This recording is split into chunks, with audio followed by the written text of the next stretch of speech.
wala kami malalapitan kung kanino kami hihingi ng tulong. Siyempre po, nakulugan na po ako. Siyempre po sa akas ko yun. Kasi hindi naman magulang magkasapan nga. Eto mga ka-aksyon, isang grupo ng kababaihan ang nakunan ng cellphone video sa kanilang ginawang pananakit sa isang minor de edad na babae. Ang video mabilis na kumalat online na napanood ng ina ng biktima. Ang ilang kaganapan, panoorin po natin ito.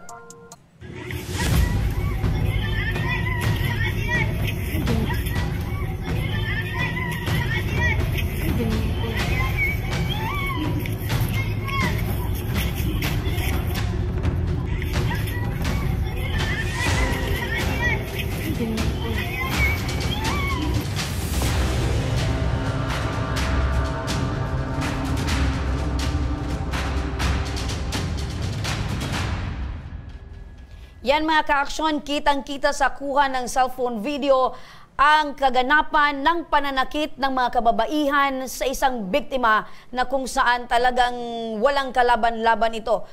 Makakasama natin mga ka-aksyon ngayon si Risa Lutino, ang ina mismo ng biktima. Nanay, nakita po namin kayo habang pinapanood po natin yung video. Talagang iba na po yung emosyon po ninyo, nanay. Kumusta po yung kalagayan po ng anak po ninyo, nay?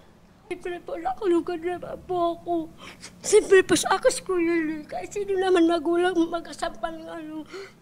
Ito pong nangyari, nakuha ng video, kailan po ito naganap? Yung paggugulo ninja, yung January pa, nagkwento na yan sa akin. Pero hindi, yung pagkwento niya sa akin, binaliwala ko lang yun. Tapos sabi ko, di ka na magparalabas.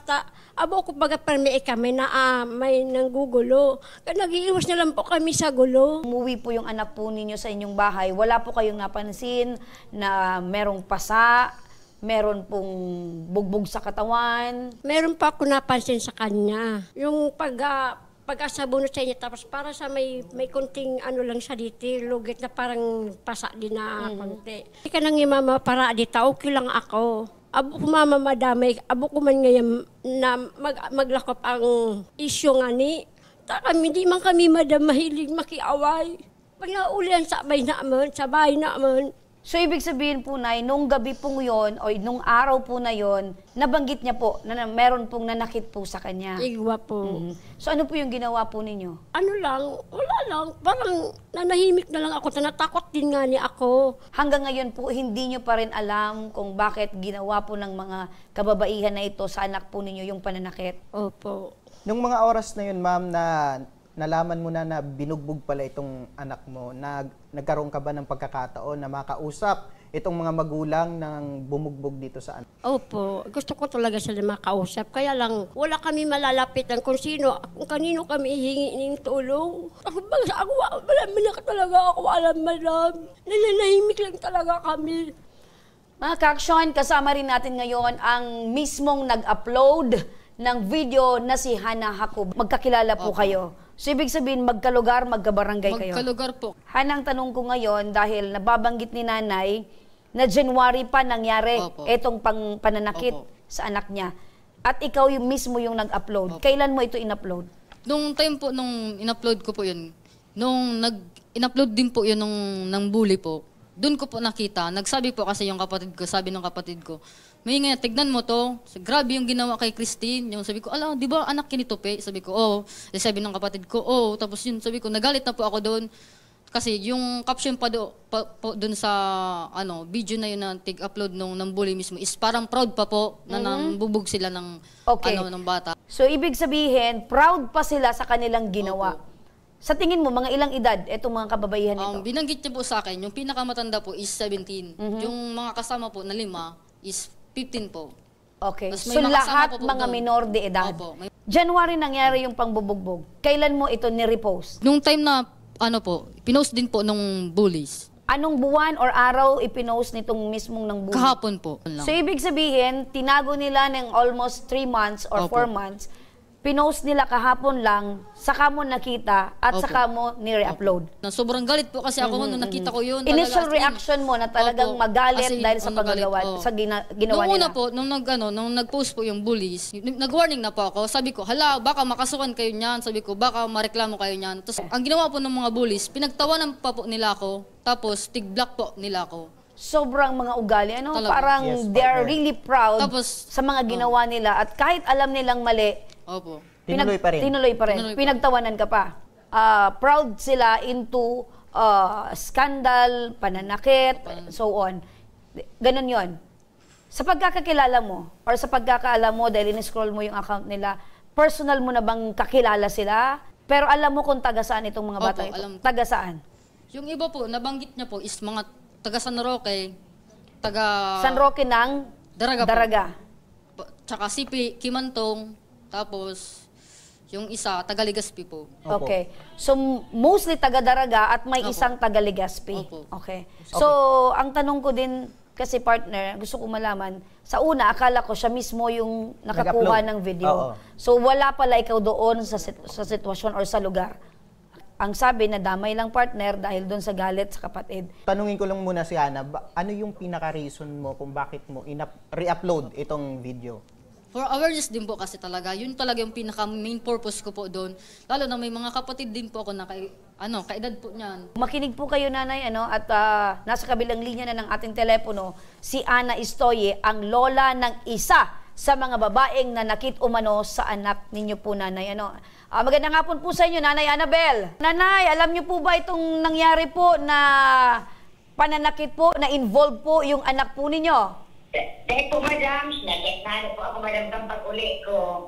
Pinalalaman ako kang manugang ko na araw ka ng pangyari.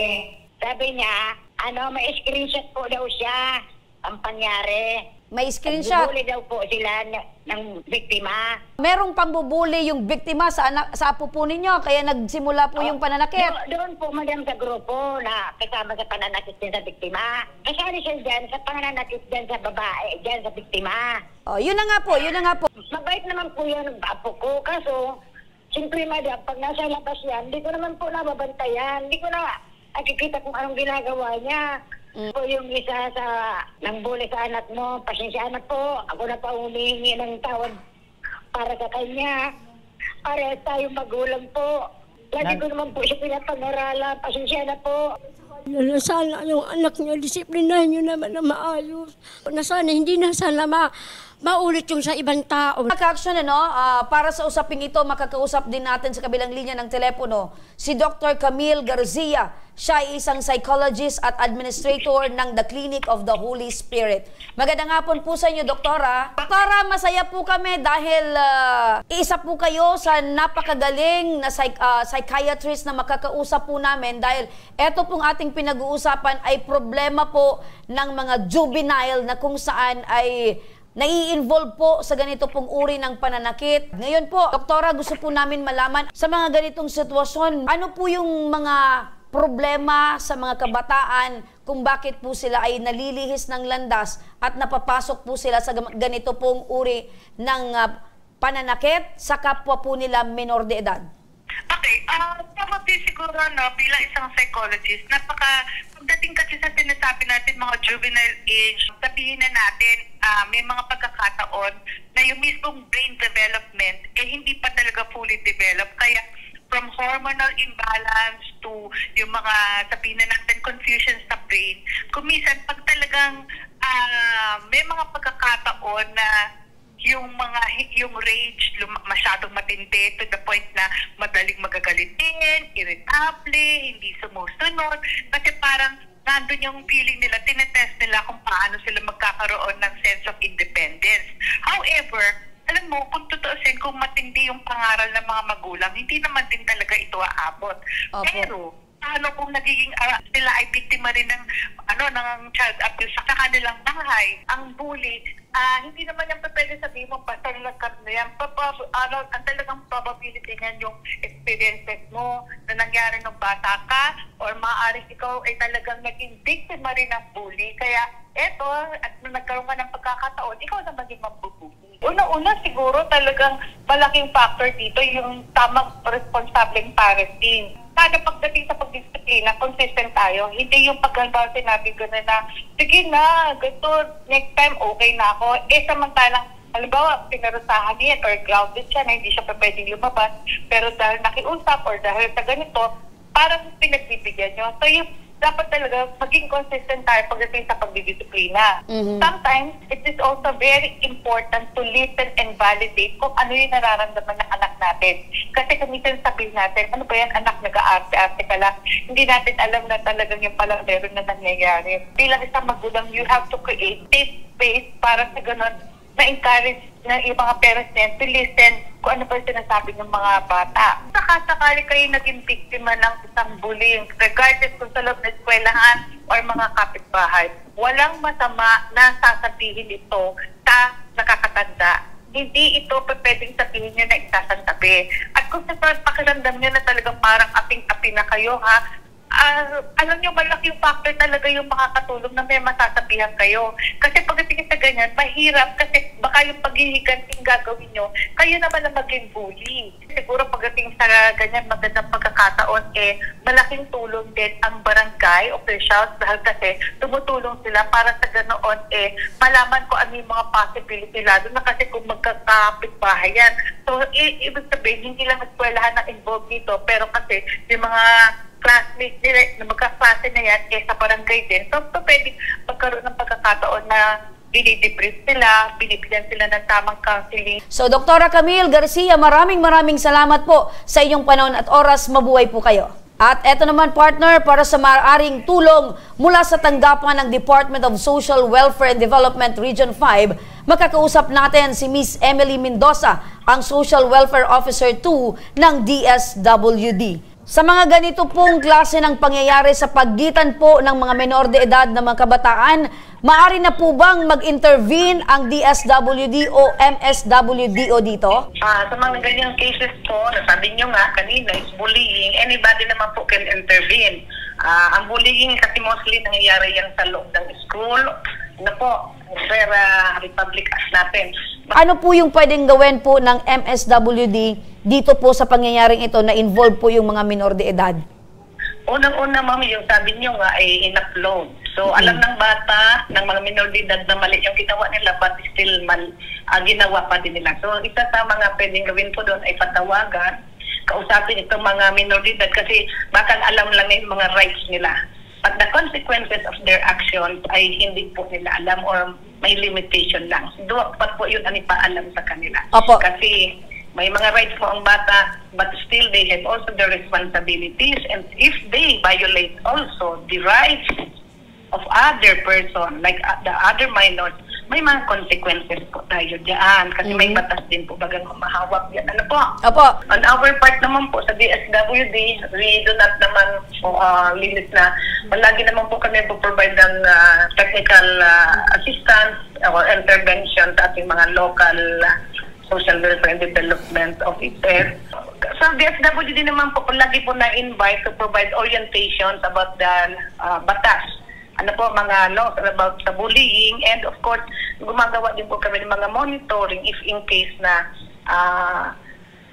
yung may mga ganyan na case, if yung may limitation din on the part of the CSWD o MSWD to conduct the monitoring, nag-a-assist din po kami para din may makapagbigay pa o makapag-identify pa tayo ano mga gaps, bakit hindi ito natuunan ng pansin. Maraming salamat po, Ma'am Emily Mendoza.